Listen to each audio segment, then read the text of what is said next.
Opinião Internacional, comigo Luciano Rangel e o embaixador José Vicente de Sá Pimentel comentando as crises mundiais. Não poderia deixar de ser. Prazer tê-lo mais uma vez conosco, embaixador. Prazer é todo meu, Luciano. Embaixador, eu queria começar falando do sucesso de audiência da nossa conversa. São milhares de visualizações nas redes sociais e depois nós fazemos um corte dos melhores momentos no Instagram, no Tribuna Online. Isso mostra o interesse das pessoas pelos grandes assuntos ao redor do planeta, não é isso? Isso deixa a gente muito orgulhoso, né? Mas dá também uma responsabilidade adicional. E eu gostaria de aproveitar para fazer alguns esclarecimentos. Primeira coisa é que eu não falo em nome do governo Lula. É evidente que depois de quase 5 décadas no Itamaraty, eu carrego dentro de mim algumas coisas que são inevitavelmente ligadas à maneira como o Itamaraty pensa, como o Itamaraty normalmente atua, não é? Mas eu não sou porta-voz de ninguém, não falo por minha conta e risco, e é assim que eu vejo as coisas. Sabe? O que eu tento, na verdade, é explicar com serenidade certos assuntos que aparecem, às vezes, num debate político muito acirrado. Eu não sei se é uma luta por audiência. As pessoas, o diálogo político, né, se a gente pode chamar de diálogo, ele está, assim, numa altura muito elevada, muito violento, muito ríspido. E eu tento evitar esse negócio. São certas... tento falar com um pouco de serenidade, né, quando eu falo, por exemplo, que o Brasil é um líder regional, eu vejo que, não sei se as pessoas me ouviram, mas, enfim, outros colegas do Itamaraty falaram da mesma forma. Isso parece uma coisa horrível. As pessoas acham que ser líder, o Brasil não é líder coisa nenhuma. Mas ser líder em diplomacia, da maneira como eu, pelo menos, estou falando, não é ser o primeiro lugar, tirar o primeiro lugar numa prova ou no Campeonato Brasileiro, ou ganhar uma medalha de ouro. E por falar em medalha de ouro, que beleza! Beleza, né? Nossa Rebeca. E a Rebeca, que beleza as ginastas olímpicas, né, americana e batendo palma, né, umas para as outras. Que coisa bonita, né? Se a gente pudesse adaptar isso à nossa cultura política, seria realmente uma maravilha. Mas parece que não vai ser para já essa cordialidade toda, não. Mas, enfim, o que eu gostaria de dizer e repetir aqui é que o Brasil é líder. Na sua região, o Brasil ocupa um lugar natural de liderança pela sua extensão, pela sua população, pelo fato de ter 16 mil quilômetros de fronteiras com 10 países diferentes, pelo fato de não ter nenhuma guerra com nenhum desses vizinhos desde 1870. Enfim, isso é uma credencial extraordinária para a diplomacia brasileira. Então, nós sempre temos que falar. E, para falar, nós precisamos manter abertas as vias de diálogo. Né?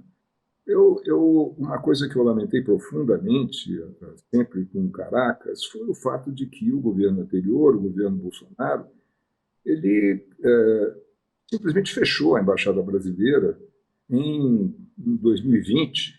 A embaixada só veio a ser reaberta no ano passado, em 23, já com o governo Lula. Isso, eu acho, desmerece.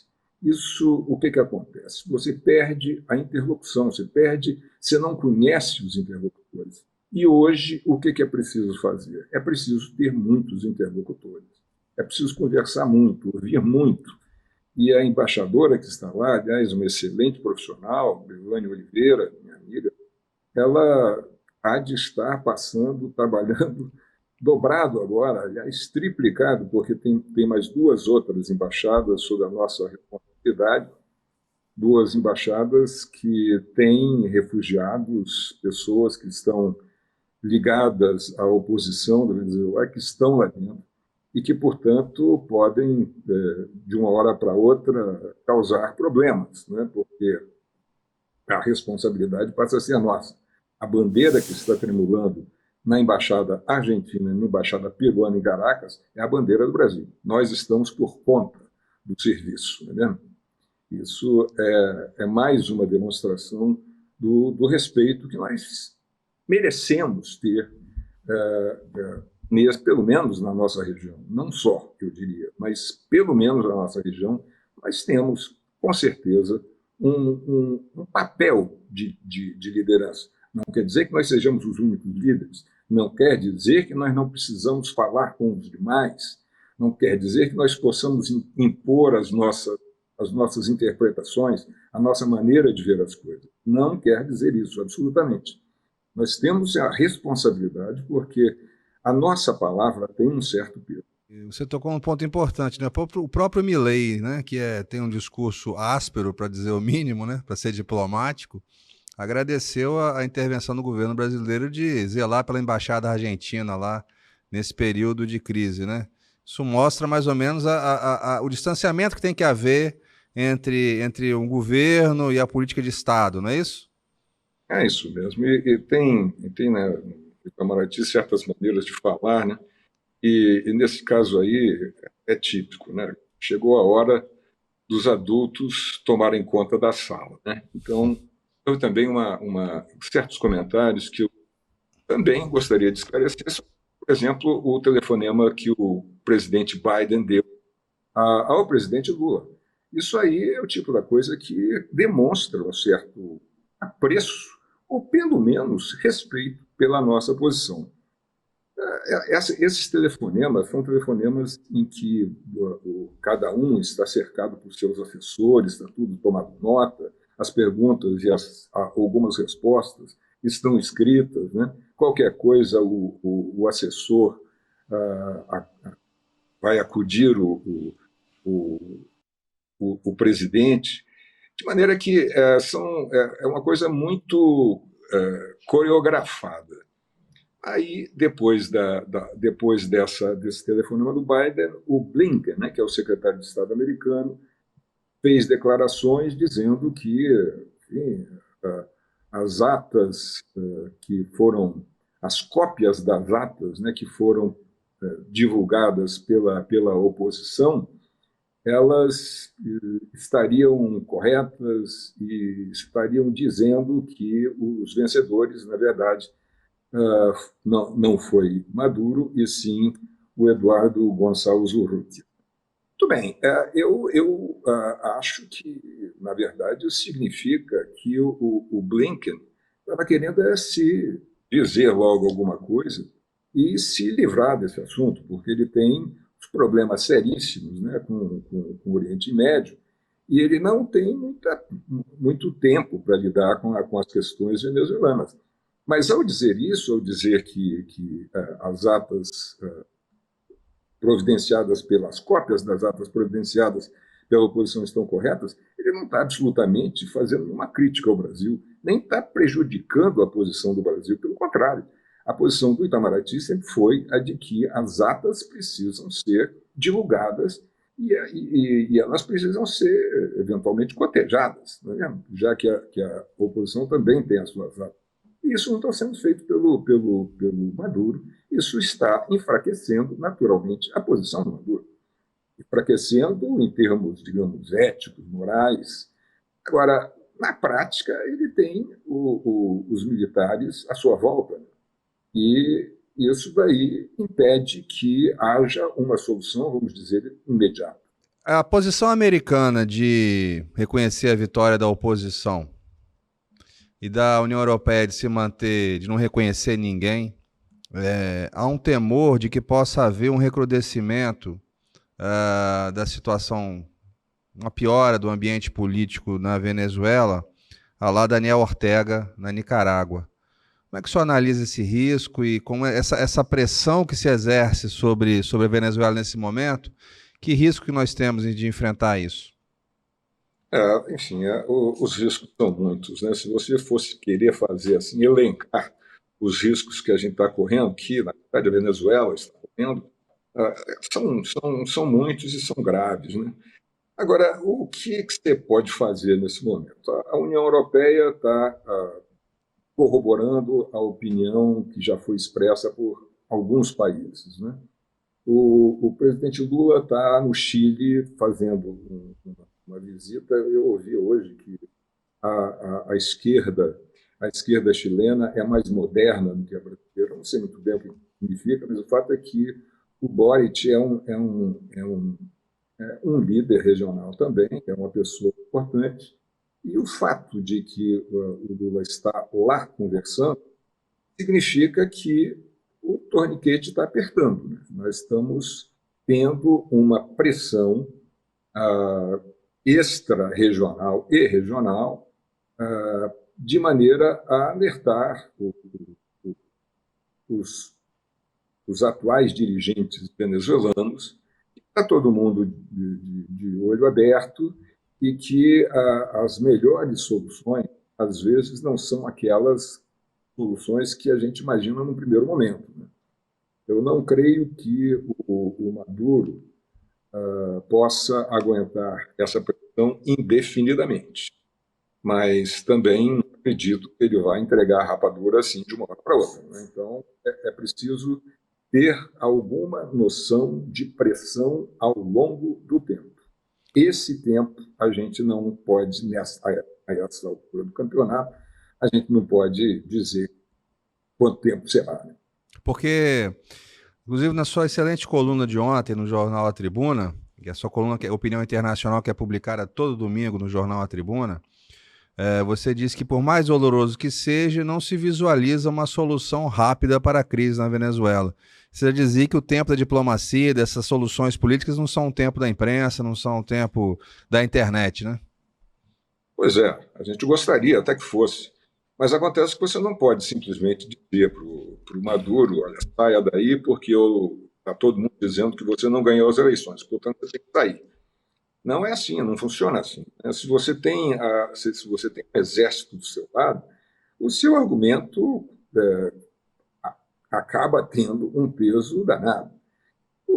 O próprio Chile, né, o que está sendo visitado agora pelo presidente brasileiro, ele tem uma história bem típica, né, bem gráfica no caso, porque o Pinochet ficou lá um grande espaço de tempo, e ele saiu quando a sociedade chilena se organizou de tal maneira, uma sociedade que durante muito tempo foi favorável ao Pinochet, mas ele acabou saindo quando a sociedade brasileira, quando a sociedade chilena bateu o pé e realmente criou uma situação tal que ele teve que sair.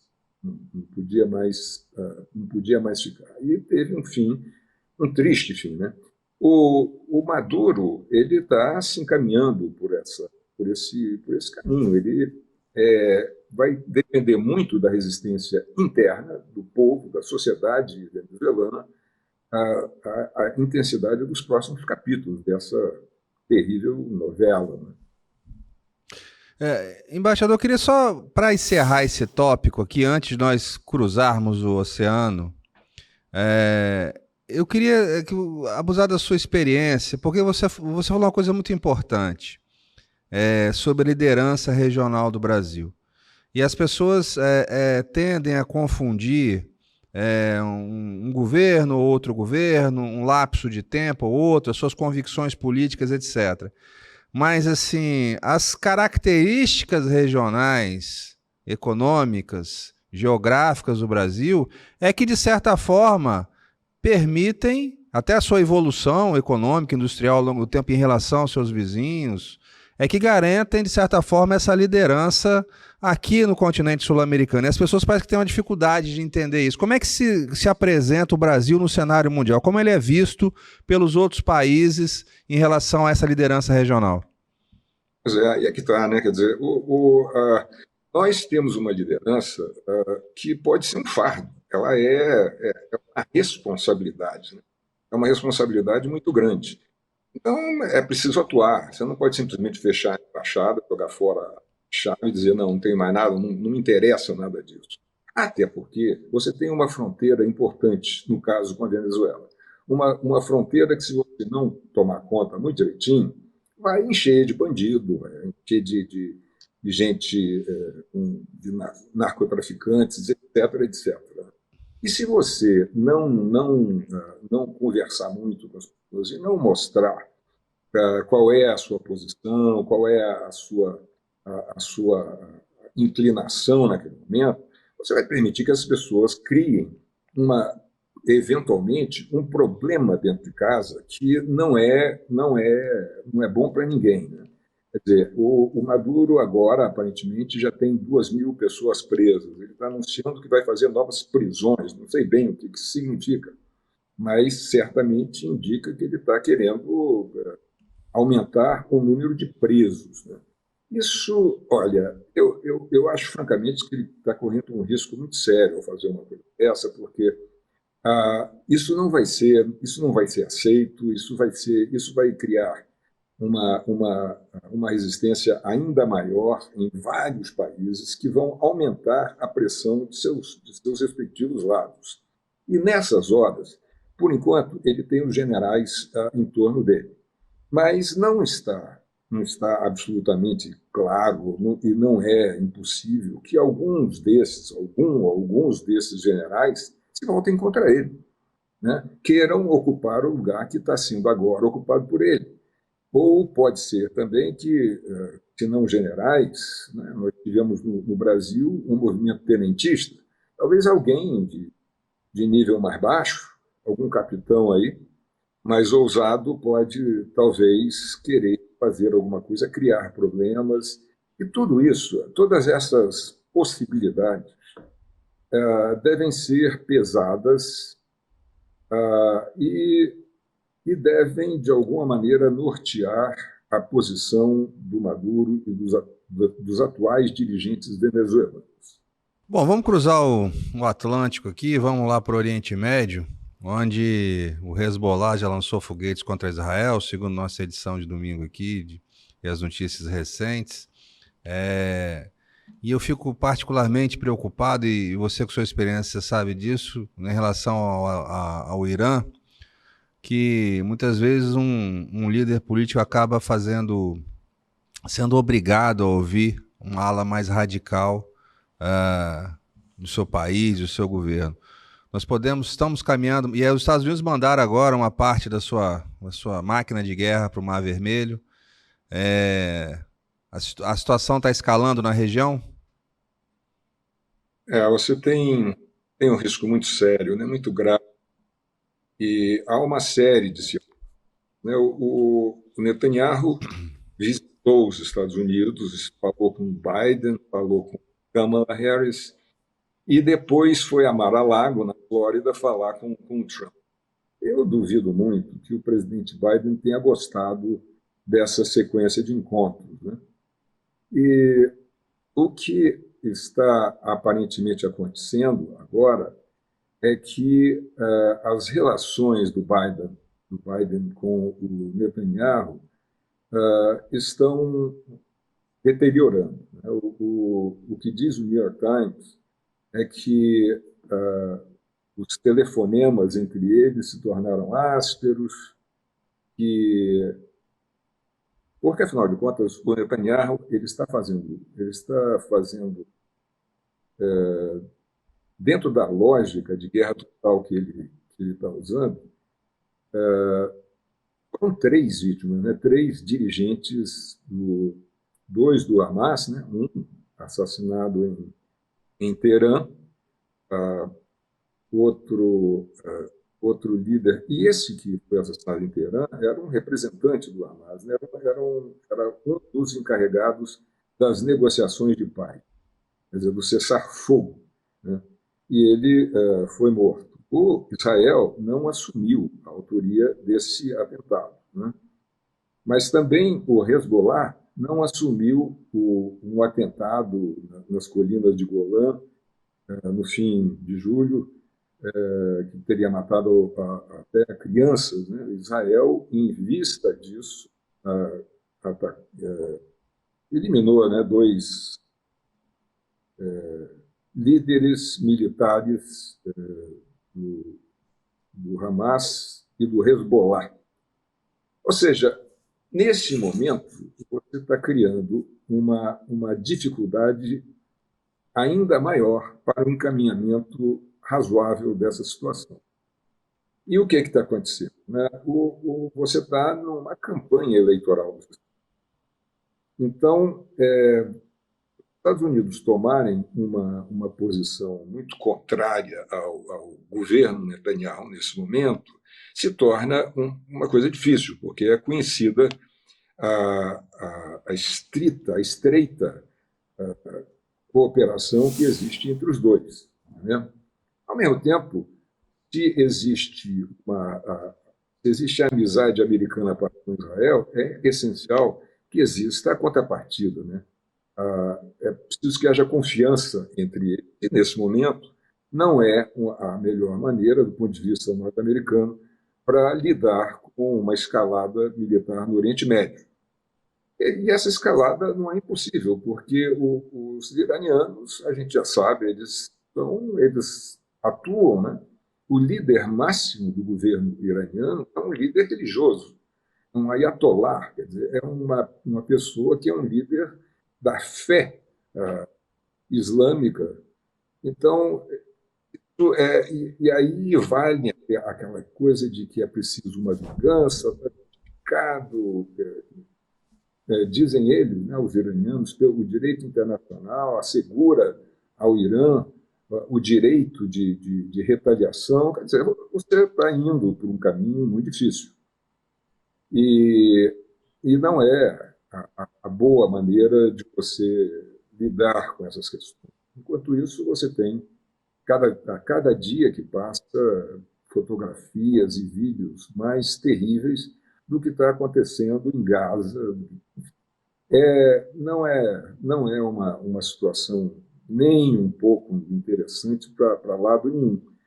Mas o que dá a entender, né, é que os militares liderados pelo primeiro-ministro Bibi Netanyahu, eles querem, muito provavelmente, pensam que essa é a única oportunidade que eles vão ter de acabar de vez com o Hamas, com a Palestina.